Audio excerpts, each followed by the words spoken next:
Robi shrah li sadri wa yassir li amri wahlul 'uqdatam min lisani yafqahu qawli. Amma ba'du, amin.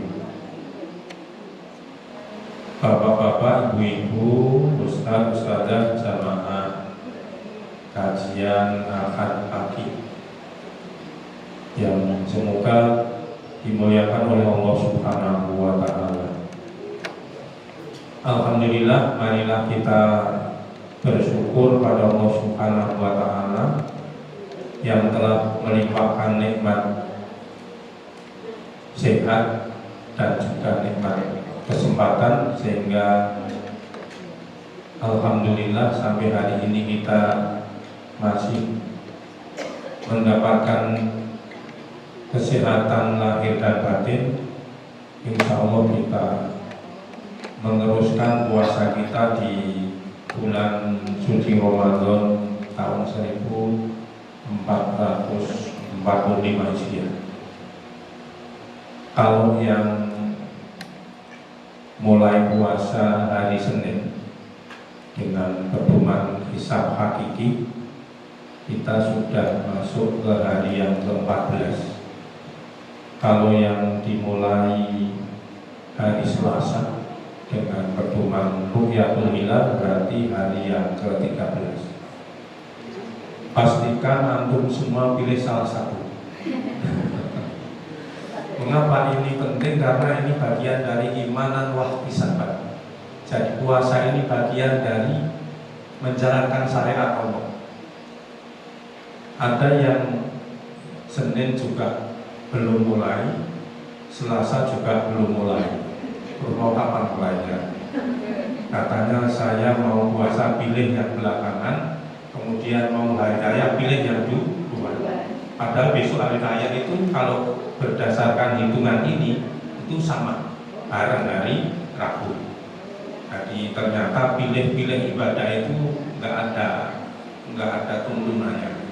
Jadi ibadah kita tidak mengikuti selera, tapi kita mengikuti syariat sunnah Rasulullah SAW. Jadi yang dimulai hari Senin itu benar dan juga sah. Yang memulai puasa hari Selasa itu juga benar dan juga sah. Yang tidak sah itu yang Selasa belum mulai, Senin juga belum mulai. Kita sering berdoa ya, bahkan para sahabat juga sudah bersiap-siap berdoa sebelum masuk Ramadan. Ini sudah pertengahan Ramadan. Doanya dua. Yang pertama, mohon berkah kepada Allah. Yang kedua, minta tambah umur. Jadi doa ini sudah cukup dekat dan sudah melekat di masyarakat. Allahumma barik lana fi Rajab wa Sya'ban, dan diteruskan wa balighna Ramadan. Berkah itu artinya, kalau kita buka di Kamus Bahasa Indonesia, segala kebaikan yang datang dari Allah Subhanahu wa Ta'ala. Kalau di Kamus begitu.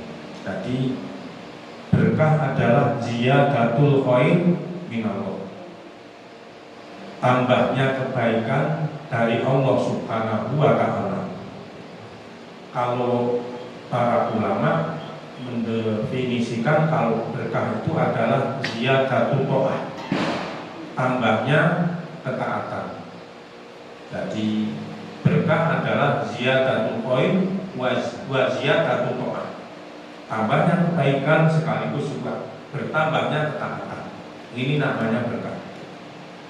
Nah, berkah itu ada yang kita minta, berkah itu juga ada yang bersyarat, tapi ada juga berkah yang tidak kita minta dan juga tidak bersyarat, Allah sudah datangkan berkah.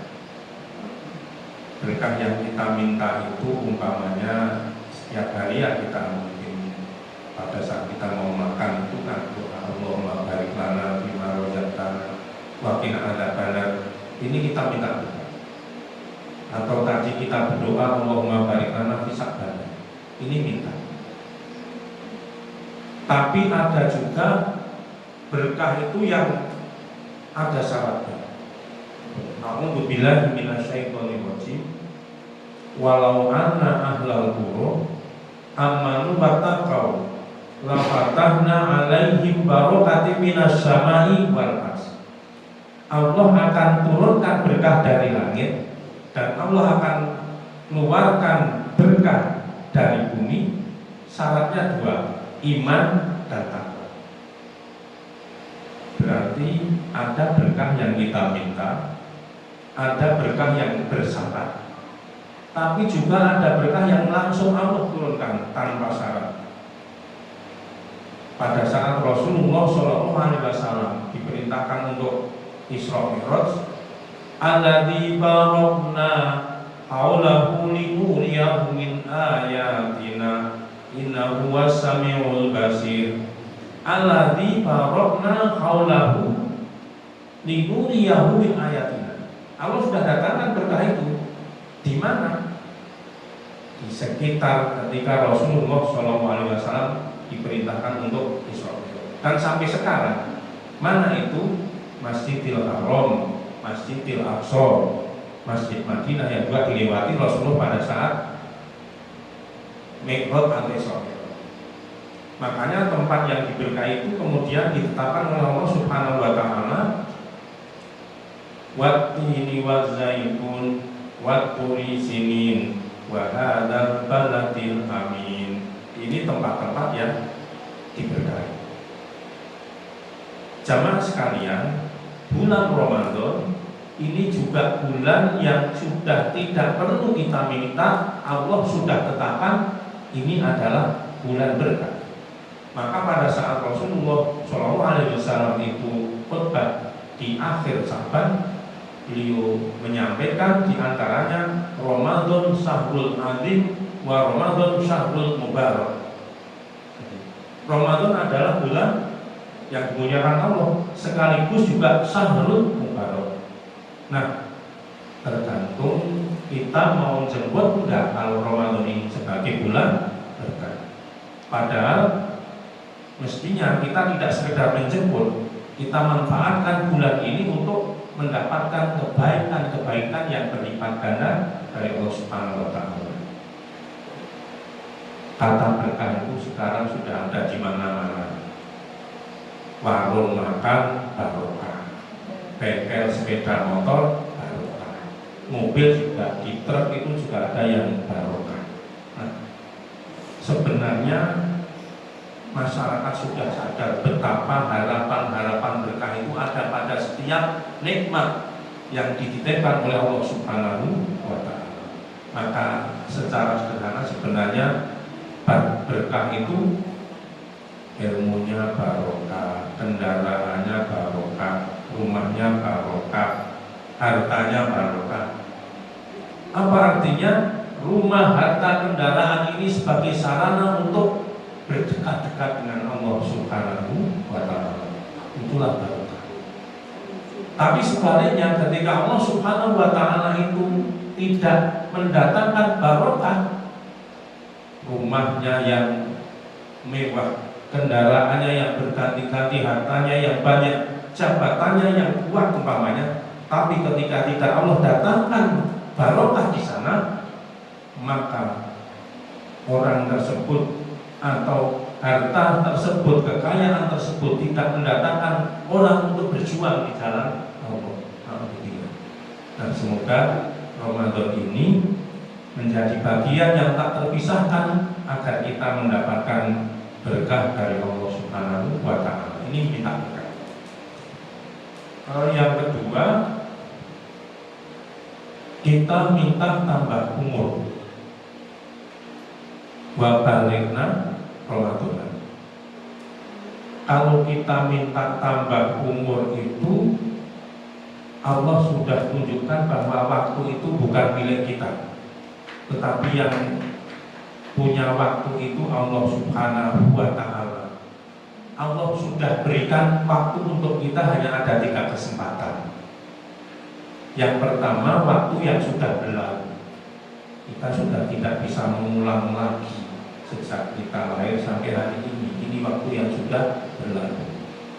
Allah berikan waktu hari ini, saat ini, dan Allah akan beri tambahan waktu untuk hari esok, tapi kita juga tidak tahu sampai kapan Allah akan nambah umur kepada kita. Maka kita akan kemudian minta tambahan umur. Wa baligna Ramadan. Dulu zaman umat Nabi Musa atau nabi-nabi sebelumnya, anak cucu Adam itu usianya berkisar 1000 tahun, 1500 tahun, atau bahkan kalau kurang dari 1000 ya 900 tahun. Jadi umurnya cukup panjang, cukup panjang. Kalau umur 300 tahun pada masa Nabi Nuh alaihissalam itu masih termasuk pemuda. Itu umur 300 tahun. Maka Nabi Nuh alaihissalam itu mendapatkan tugas atau beliau berdakwah itu setelah dalam kurun waktu cukup lama, al-fasanatin ila khamsina aman. Ada seorang mufasir yang menyebutkan beliau itu berdakwah setelah usia 350 tahun, dan Allah turunkan banjir bandang itu setelah beliau berdakwah selama 950 tahun, sehingga dihitung usia beliau itu sekitar 1600 tahun. Itu zaman itu. Nah, umur itu ada dua, umur jasad dan umur amal. Nah, umur jasad ya Allah tentukan berapa tahun kita di dunia, berapa tahun Allah menambah atau memberi jatah umur pada kita. Padahal kalau kita lihat di hadis-hadis yang sahih, umur umat Nabi Muhammad itu kisaran 70 dan 80 tahun. Kalau ada yang sampai 100, sampai 150 itu sudah lama. Bahkan anak cucunya sudah pada bosan. Mbak, kalau sampean melu mbak Iwai, aku wis bosan latih jenengan. Akhirnya mbaknya ini digilir ke kakaknya, ke adiknya, ke siapa begitu. Karena anak-anak cucunya sudah bosan dengan umur yang panjang. Itu umur fisik. Tapi ada umur amal. Apa umur amal jamaah sekalian? Seperti yang Allah firmankan di dalam surah Al-Qadar. Lailatul Qadri khairum min alfi syahr. Malam 1000 bulan. Makna dari malam 1000 bulan ini Allah muliakan kepada umat Nabi Muhammad, di mana beribadah dalam satu malam atau yang menemukan atau memang dia saat itu beribadah akan mendapatkan fadilah, akan mendapatkan pahala sama senilai dengan 1000 bulan atau senilai dengan 80 tahun. Ya kan, kalau 1000 bulan kan kalau dihitung-hitung kan kira-kira ya 80 tahun. Nah, umpamanya ini kita hitung-hitung matematika, guru matematika Ustaz. Umpamanya kita mulai puasa itu dalam usia balik 10 tahun, kemudian diberi umur 60 tahun. Saya umurnya sekarang 61 tahun. Ini kan kita sudah 50 kali puasa. 50 kali puasa kan sudah 50 tahun. Nah, 50 tahun kali 80 tahun, 5 kali 8 kan 400 tahun amal. 400 tahun amal ibadah.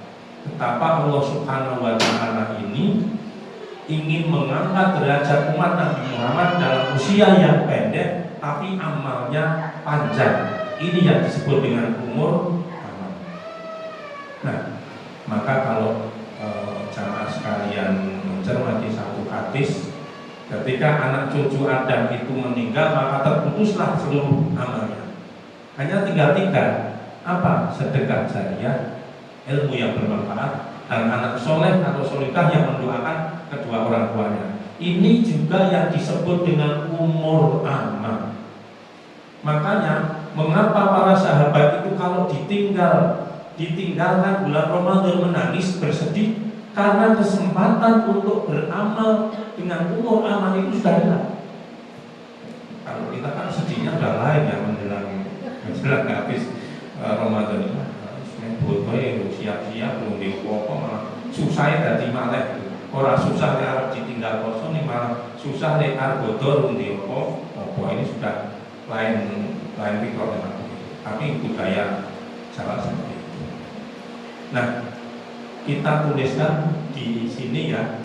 Makanya karena yang tahu waktu itu Allah, sebenarnya Allah sudah pilihkan waktu-waktu yang terbaik untuk kita. Bulan Ramadan setahun sekali, hari Jumat sepekan sekali. Mengapa malam Jumat ada sunnah baca surat Al-Kahfi, surah Al-Mulk, Yasin dan sebagainya? Karena Rasulullah tegaskan hari Jumat adalah sayyidul ayyam, ibadah pekan. Jadi mobilisasi umat itu minimal 1 pekan. Termasuk ngaji itu minimal juga 1 pekan sekali. Mengapa kita ngaji kok harus pekanan? Orang kalau seminggu orang ngaji langsung nanti sudah pikirannya sebelum. Nah, biar cepat. Nah, sholat 5 waktu itu juga waktu yang sudah dipilih oleh Allah. Karena peristiwa Allah menetapkan 5 waktu sholat untuk Nabi Muhammad dan umatnya ini peristiwa yang luar biasa. Sama sekalian, pada saat Rasulullah itu bertemu Allah di Sidratil Muntaha, sebelumnya kan harus melewati beberapa tingkatan langit. Jadi langit itu di Al-Quran disebutkan kan tingkat 7. Langit yang paling dekat dengan kita, dengan bumi itu namanya Baitul Izzah. Dulu Al-Quran sebelum diturunkan ke bumi itu kan oleh Allah ditempatkan di Baitul Izzah, dan sebelumnya di Lauh Mahfuz. Bal huwa Qur'anul azim fi lauhin mahfuz. Nah, dari Lauh Mahfuz kemudian di Baitul Izzah, kemudian baru ke bumi. Itu Al-Quran. Nah, Rasulullah itu ketika Mi'raj di Sidratil Muntaha, sebelum sampai ke Sidratil Muntaha yang melewati langit itu, langit tingkat 1, tingkat 2, tingkat 3 sampai tingkat 7.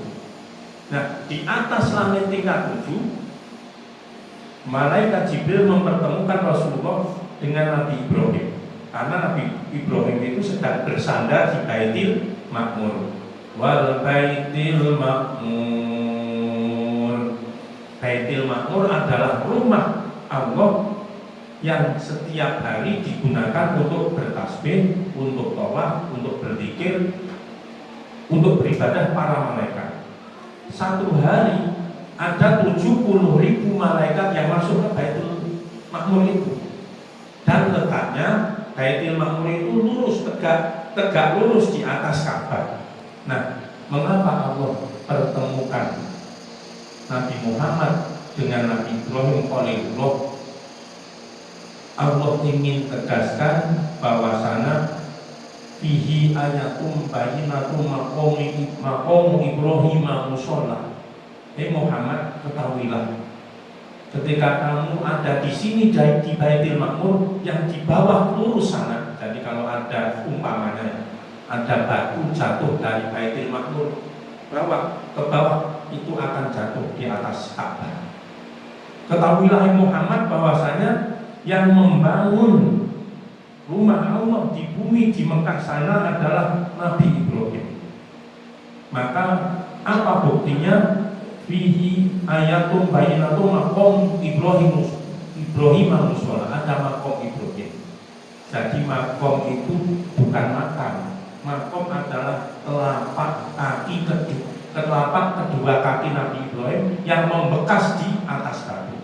Mengapa sampai membekas? Karena puluhan tahun beliau membangun Ka'bah secara konvensional, tidak pakai eskalator, tidak pakai derek itu seperti pemugaran candi.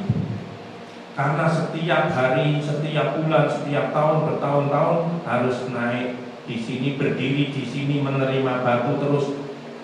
Sekarang Maqam Ibrahim itu sudah dirawat, ditutup dengan kaca, di atas dilapisi dengan emas. Kalau jamaah ke sana tawaf atau haji akan melihat, dan sekaligus nanti setelah tawaf ada sholat sunnah di sebelah Maqam Ibrahim.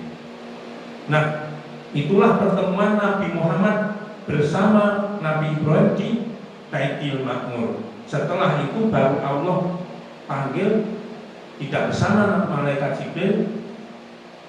Allah perintahkan kepada umat Nabi Muhammad yang awalnya dulu Allah perintahkan untuk sholat sehari semalam itu 50 waktu. Bayangkan kalau Allah tetapkan 50 waktu untuk sholat selama 24 jam, itu kita setiap setengah jam sholat. Setengah jam jadi jam, umpamanya dimulai dari subuh ya setengah 5 sholat, jam 5 sholat, setengah 6 sholat, jam 6 sholat, setengah 7 sholat, itu terus. Tapi akhirnya dari naik turunnya Nabi Muhammad ketika ketemu Nabi Musa saat itu, akhirnya Allah hanya tetapkan sholat itu sehari semalam 5 kali, Isya, subuh, duhur, asar, dan maghrib. Inna sholata kanat ala mu'minina kitaban mawquta. Tapi kesimpulannya, sholat 5 waktu adalah waktu yang dipilih oleh Allah untuk orang beriman. Kemudian ini sudah biasa ya. Aqimis sholata liduluki syamsi ila ghasaqil laili wa qur'anal fajr. Inna qur'anal fajri kana mashhudan. Wa minal laili fatahajjad bihi nafilatan asa ayat asa rabbuka maqaman mahmuda. Salah satu tanda orang yang bertakwa itu ketika di sepertiga malam terakhir, wal mustaghfirina bil ashar. Jadi bil ashar ini adalah sepertiga malam terakhir. Ini Allah yang memilih waktu itu. Waktu yang ditentukan sepertiga malam terakhir ini Allah. Nah, kemudian yang terakhir, ketika jamaah sekalian itu sudah sampai di masjid atau musola dan sudah ada, dan waktu subuh adzan sudah berkumandang, kemudian kita sholat 2 rakaat sunat fajar, Rasulullah tunjukkan kepada kita, inna sol rahmatal fajri khairum minad dunya wa man fiha. Rahmatal fajri khairum minad dunya wa man fiha. 2 rakaat sholat sunat fajar ini lebih baik dari dunia seisinya. Nah, apa yang kita maksudkan dengan nilai-nilai waktu atau waktu-waktu mustajabah? Allah yang mengatur. Jadi ada bulan Ramadan, ada bulan selain Ramadan, waktunya beda. Ada hari Jumat, ada hari selain Jumat. Artinya setiap waktu itu Allah tentukan mana waktu yang mustajabah, mana waktu yang belum mustajabah. Nah, ini betapa penting di bulan Ramadan ini kita bisa memanfaatkan waktu, karena memang waktu ini milik Allah. Nah, kembali kepada tadi yang kita minta umur itu, sebenarnya ini yang kita maksudkan agar kita bisa memanfaatkan waktu. Itu tadi yang kita maksud dengan Ramadan syahrul ibadah. Jadi kita memanfaatkan waktu yang sebaik-baiknya. Ini harus sama semua Ustaz. Kita ada acara lagi ya, kan? Gak usah ini jamaah kan pinter-pinter. Kemudian yang kedua, kita beralih pada Ramadan syahrul tarbiyah. Anak-anak kita di SDIT Yayasan Sapi kita ini, atau yang di TK Darul Imtiaz, ingin mendapatkan sertifikat lulus dari TKIT atau lulus dari SDIT, ini ada prosesnya. Ada prosesnya. Yang TK minimal 2 atau 3 tahun, yang TKIT. Yang SD minimal 6 tahun. Itu harus ada prosesnya. Prosesnya adalah yang belajar, atau prosesnya adalah ujian. Makanya ulama menyebutkan Ramadan ini adalah al-madrasatul ummah. Ramadan sebenarnya madrasah yang dibuka oleh Allah setiap tahun 1 bulan, agar kita di bulan Ramadan ini sanggup untuk mengikuti semacam pelatihan, semacam upgrading atau semacam semacam penataran gitu. Kalau anak-anak mau ujian itu Ustaz Joko dan Ustaz sudah menyiapkan jadwalnya, sudah dipastikan jadwalnya. Anak-anak, kalian hari Senin ujian bahasa Indonesia, hari Selasa matematika, itu kan sudah pasti. Nah, orang-orang yang beriman juga sudah pasti ujiannya, sudah pasti. Alladzi khalaqal mauta wal hayata liyabluwakum ayyukum ahsanu amala wa huwal azizul ghafur. Jadi batas waktu kita diuji oleh Allah Subhanahu wa taala ketika kita masih hidup. Alladzi khalaqal mauta, kita kan dulu di alam arwah, kemudian kita di dunia wal hayata, di dunia inilah kita akan diuji oleh Allah Subhanahu wa taala. Dan ketika kita menyatakan iman kepada Allah, ahasiban nas ayutraku ayaqulu amanna wa hum la yuftanun. Ini Allah bertanya, tapi yang menjawab Allah sendiri.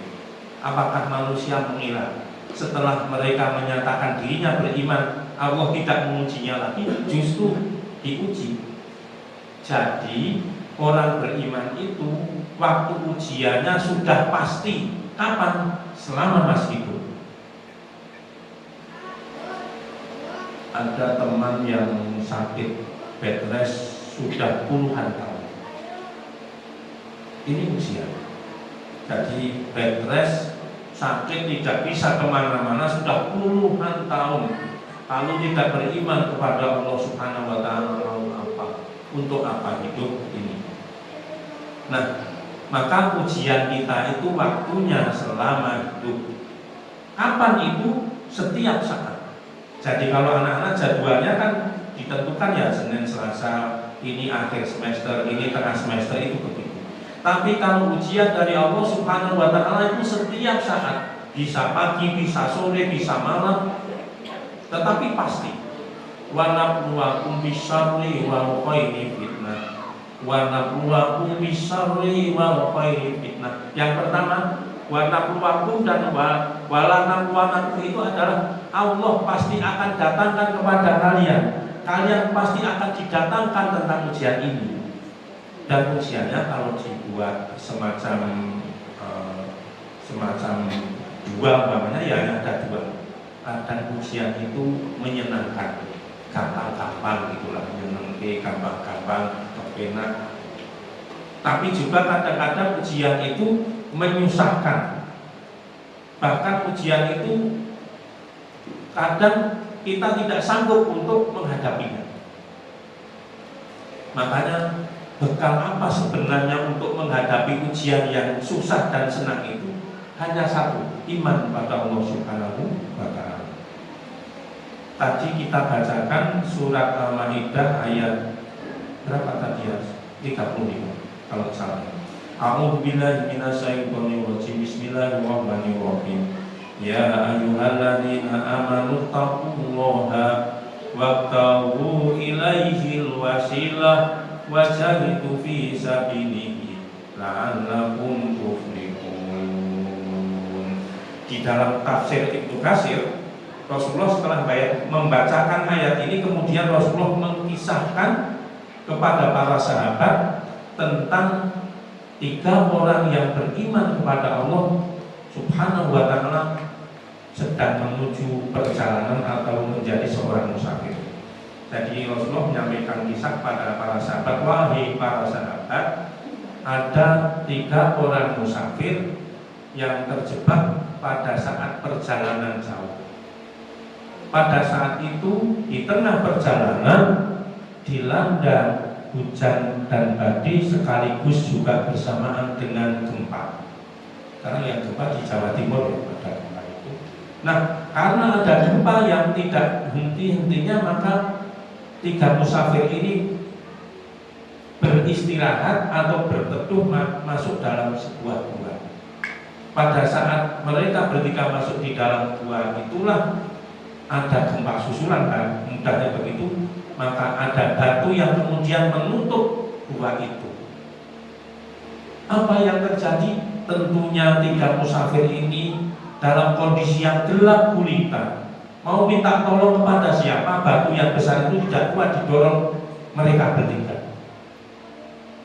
Nah, inilah Rasulullah ketika menyampaikan kisah betapa pentingnya berdekat-dekat beriman hanya kepada Allah Subhanahu wa Ta'ala.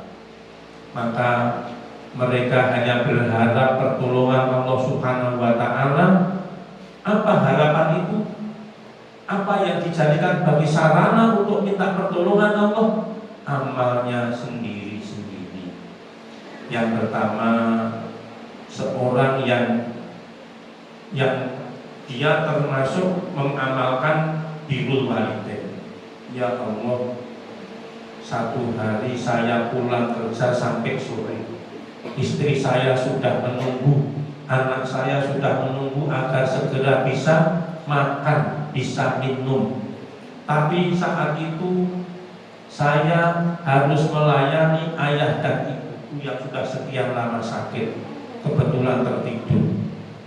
Jadi pada saat pulang kerja sampai sore, istrinya sudah menunggu, anaknya sudah menunggu, meski sudah lapar, sudah harus menunggu ketika ayahnya harus melayani kedua orang tuanya.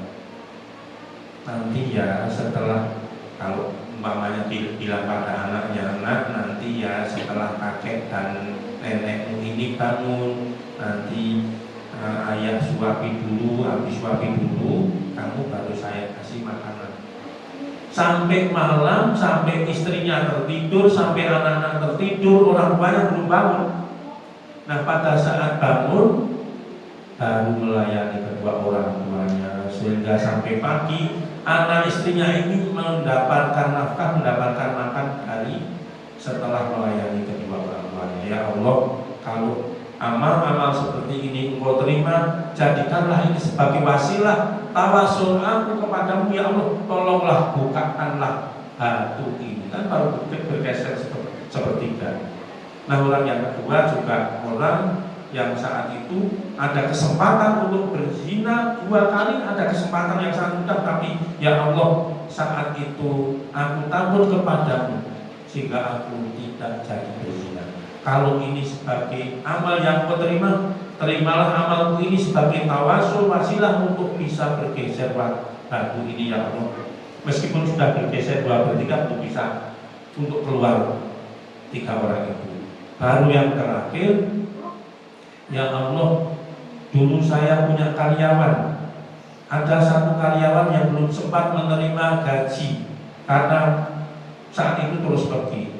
Nah, gaji itu saya simpan, saya investasikan menjadi harta yang banyak. Ketika beberapa tahun kemudian dia datang minta gaji itu, wahai ini uangmu dulu, gajimu yang sedikit sekarang sudah menjadi harta yang banyak. Kuserahkan semua ini karena milikmu. Ya Allah, kalau ini merupakan amalku sebagai amanah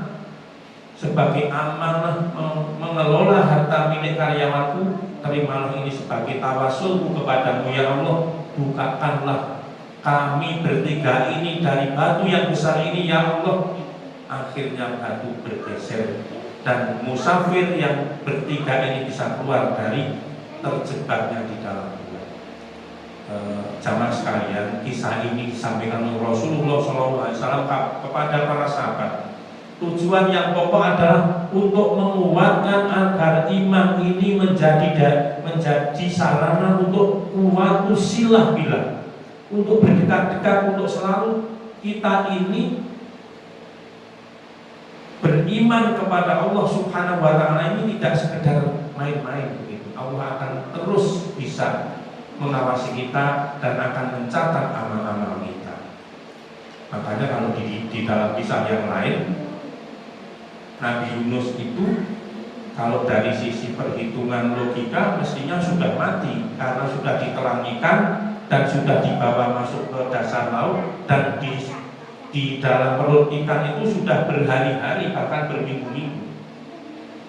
Tapi karena dzikirnya Nabi Yunus, karena tasbihnya Nabi Yunus, dengan dzikir yang ini bagian dari cara kita untuk belajar dan mencontoh zikir Nabi Yunus yang diabadikan di dalam Al-Quran, la ilaha illa anta subhanaka inni kuntu minadh dhalimin. Maka saat itulah Allah gerakkan ikan, digerakkan ombak, digerakkan angin, akhirnya ikan menepi, selamatlah Nabi Yunus. Maka Allah berfirman, falaula annahu kana minal musabihin lala bisa fi batnihi illa yaumi yub'atsun. Tapi kita kembali ke tema kaji bahwa puasa kita ini adalah dalam rangka untuk menguatkan iman kita. Jadi ujian itu akan sanggup kita hadapi ketika kita ini menguatkan iman kita, mengokohkan keyakinan kita kepada Allah Subhanahu wa ta'ala.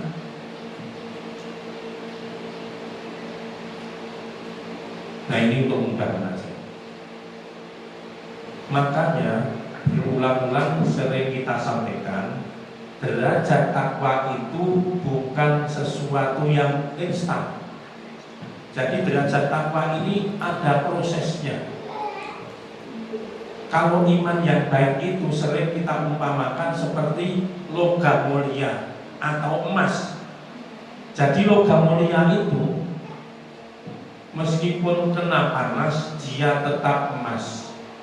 Kalaupun dia masuk ke dalam lumpur bertahun-tahun dia tidak akan berubah warna, karena dia adalah emas, harganya juga mahal. Maka iman yang kokoh itu adalah iman seperti logam mulia, tak lekang oleh panas, tak lapuk oleh hujan. Maka ketika kita berdoa siratal ladzina an'amta alaihim, yang kita minta itu agar kita hidup seperti karakter, seperti sifat, seperti imannya, akidahnya para nabi, di mana hidupnya para nabi itu banyak dan terus menghadapi ujian, tetapi tidak pernah kemudian putus asa karena ujian itu, tidak pernah putus asa karena penderitaan yang dihadapi oleh para nabi. Itulah iman. Jadi tak lekang oleh panas, tak lapuk oleh hujan, itulah iman yang kokoh. Makanya yang perlu kita evaluasi, sudahkah setiap Ramadan itu mengokohkan dan menambah keyakinan kita untuk selalu berjuang di jalan Allah Subhanahu wa ta'ala. Maka Allah mengumpamakan, kalau ada orang mati besok di akhirat itu kok tidak berbekal iman, itu mau menebus dosa kekafirannya dengan emas sepenuh bumi, tidak diterima oleh Allah. Innal ladzina kafaru wa matu wa hum kufar fala yuqbala min ahadihim mil'ul ardi lahabaw wa la wiftadabi. Jadi emasnya itu adalah sepenuh bumi. Innal ladzina kafaru wa matu wa hum kufar fala yuqbala min ahadihim mil'ul ardi. Jadi emas sepenuh bumi loh ini. Allah tolak wa la wiftadabi. Atau kalau di ayat lain Allah tunjukkan orang ingin menebus dosa kekafirannya itu dengan seluruh penduduk bumi. Yubasyirunahum yawadul muslimuna yawma idzin bi bani wa sahibati wa aqi wa fasilatihi lati wa man fil ardi jami'a. Kalau ini minta menebus dosa dengan seluruh penduduk bumi. Sekarang ini penduduk bumi yang masih hidup sekitar 1,3 miliar. 1,3 miliar. Itu yang hidup.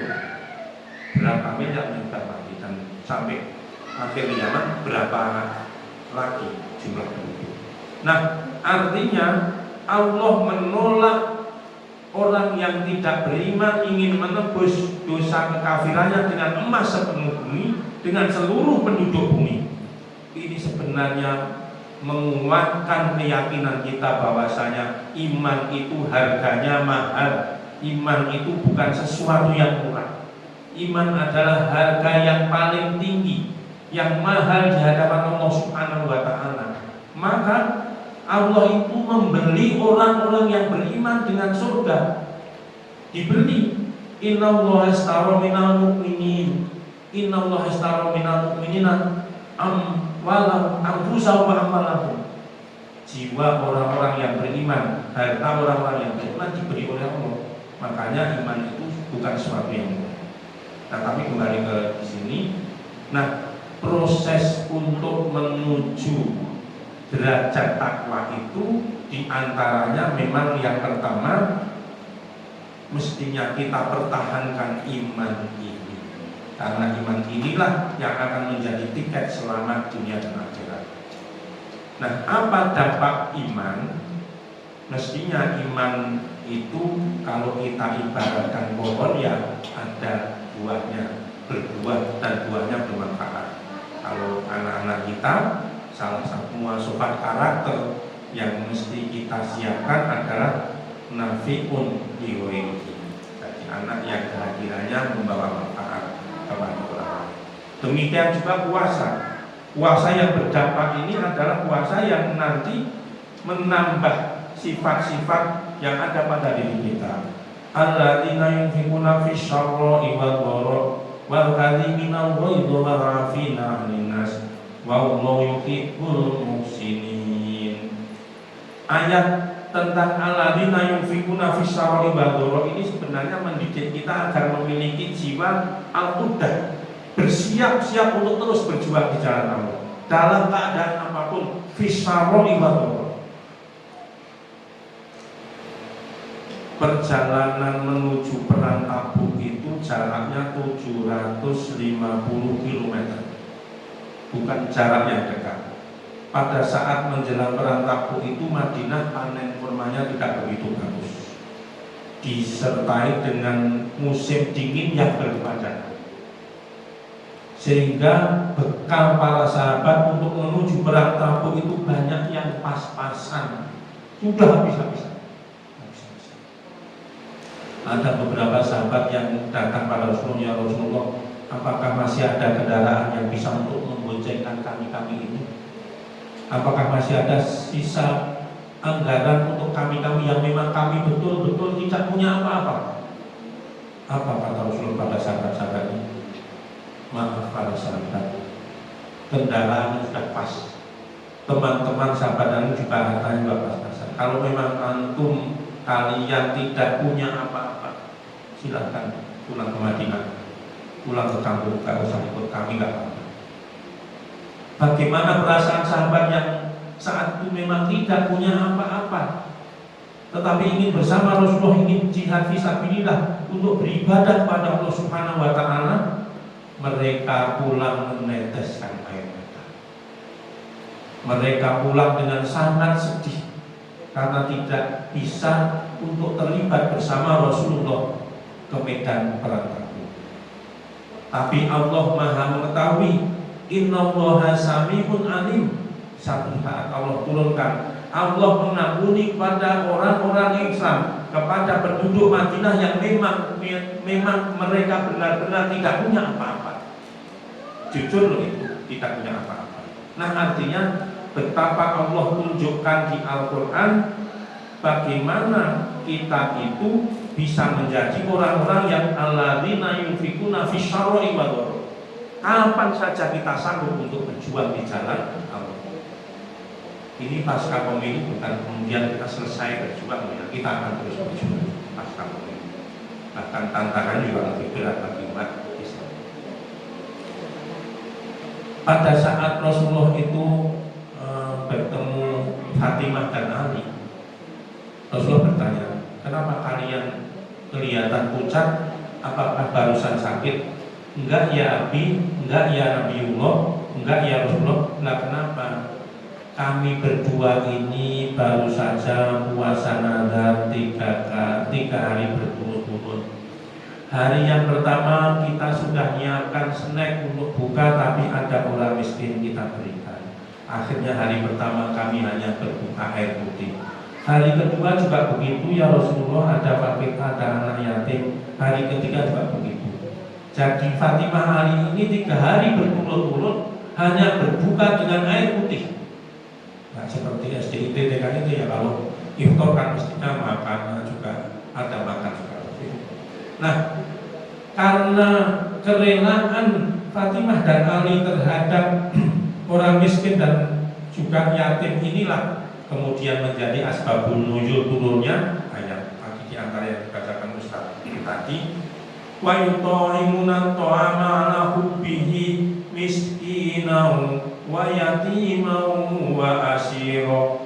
Mengapa merelakan makanan yang dicintainya untuk miskin, untuk yang miskin, untuk yatim dan sebagainya? Yufuna bin nazri wa yakhafuna yawman kana sa'uhu mustatiro. Karena yakin bahwa besok tidak ada yang akan bisa menolong ketika di hari kiamat kecuali dengan amal-amal itu sendiri.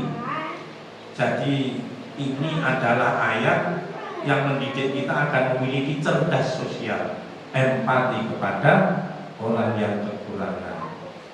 Sama sekalian, hari-hari ini sebagian rakyat Gaza atau anak-anak Gaza, kalau di YouTube, apakah itu peristiwanya tahun dulu atau tahun sekarang, anak-anak itu karena menunggu bantuan belum datang di dekat dekat padang rerumputan itu di sore hari mencari rumput-rumput yang masih muda-muda.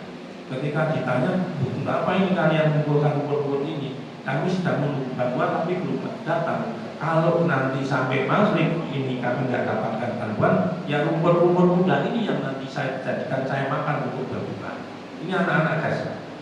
Tapi luar biasa, Masya Allah. Memang wilayah sana ini adalah wilayah ditetapkan oleh Allah Subhanahu Wa Taala, wilayah di mana di sana adalah tanah para mujahid. Tapi enggak kemudian berkeluh kesah, biasa-biasa baca anak itu. Nah, kemudian yang kedua, wal kadhiminal ghaidho. Wal kadhiminal ghaidho adalah mengendalikan hawa nafsu untuk tidak berbuat marah. Orang-orang kampung ini kadang punya kebiasaan seperti ini. Kowe ojo ganggu aku yo, aku ke poso, aku nek nesu. Sesuk aku nek nesu nek pas ra poso. Nah, dikira ajaran wa kadhiminal ghaidho leila nesuki min pendak nek ra poso. Enggak begitu. Wa kadhiminal ghaidho hadis pendek yang sudah dihafalkan oleh anak-anak TKIT, la taghdab wa la tajana. Apa sebenarnya korelasi antara surga dengan marah? Ini sebenarnya Allah mendidik umat Islam agar memiliki cerdas emosional, agar membangun komunikasi yang harmonis di mana saja, di rumah, di sekolah, di masyarakat. Dengan mengendalikan kita tidak mudah berbuat marah, ini akan terjadi komunikasi yang harmonis. Betapa ini bagian dari karakter building, pendidikan karakter bagi umat Islam. Nah, kemudian yang ketiga, wal afina aninnas. Wal afina aninnas ini bukan kita minta maaf, tetapi wal afina aninnas adalah kita memberi maaf. Jadi para rumah ini nanti bisa dicari teman kita, tetangga kita, atau saudara kita yang pernah menyakiti hati jamaah atau jamaah. Dicari dulu siapa yang pernah menyakitiku, siapa yang pernah membuat aku tidak nyaman, saya tahu.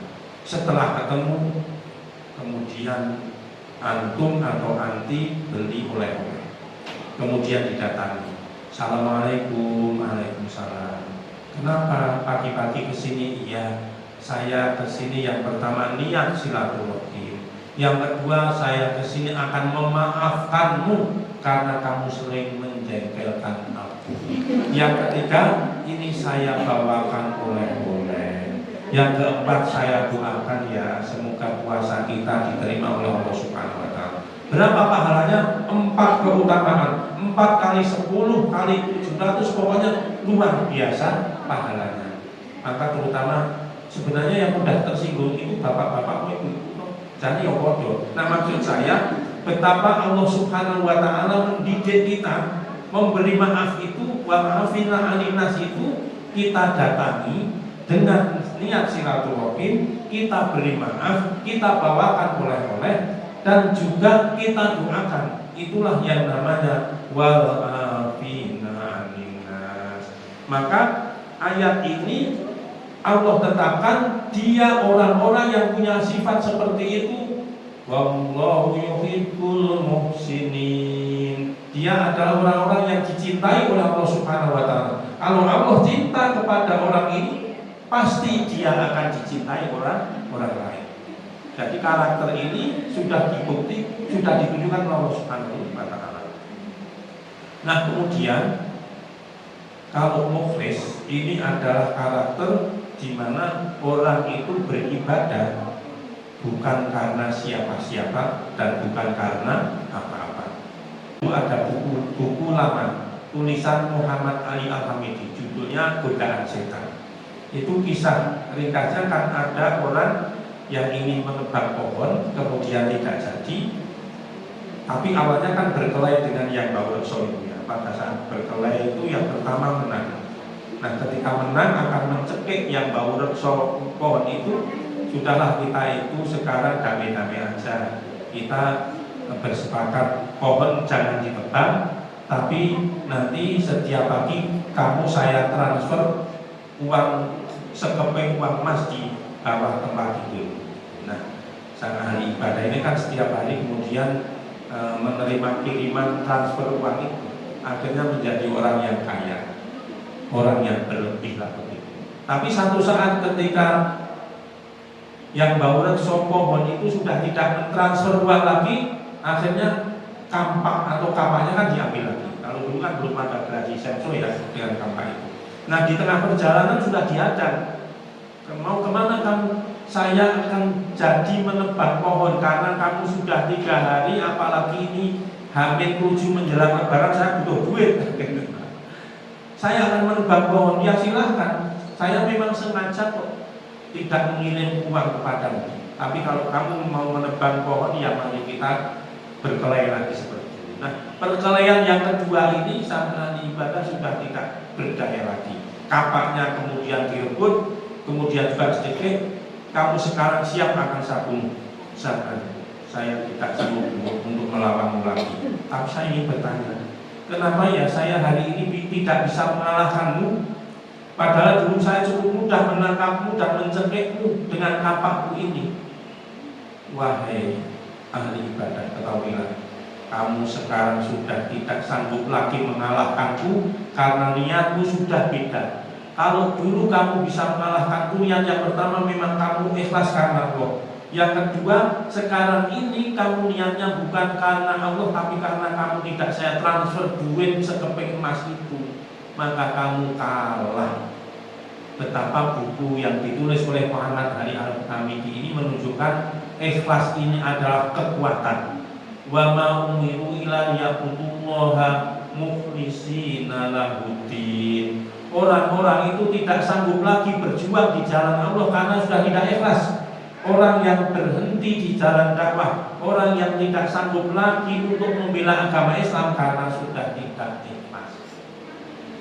Nah, ini derajatnya sudah cukup tinggi. Kalau derajat sudah muslim, mukmin, muhsin, mukhlis. Nah, derajat yang paling tinggi, inna akramakum indallahi atqakum, adalah orang-orang yang sudah memiliki sifat-sifat itu. Jadi orang bertakwa ini adalah orang yang sudah mulia di sisi Allah Subhanahu wa ta'ala. Maka orang takwa itu tidak menunggu kapan ya kalau saya sudah cukup hidupnya, kalau karena sudah longgar, saya berjuang kalau sudah mapan ekonominya, saya berjuang setelah nanti cukup kebutuhannya. Tidak ada batas-batas itu. Takwa itu tidak menunggu kapan-kapan, tapi takwa adalah sebuah proses yang harus kita jalani. Nah, Ramadan ini adalah sebenarnya cas untuk kita. Sudahkah kita renungkan, dan sudahkah setiap Ramadan ini merubah perilaku kita menjadi orang yang mutakin? Saya kira itu Ustaz Jumri, Pak Ustaz, kita menunggu di acara yang lain.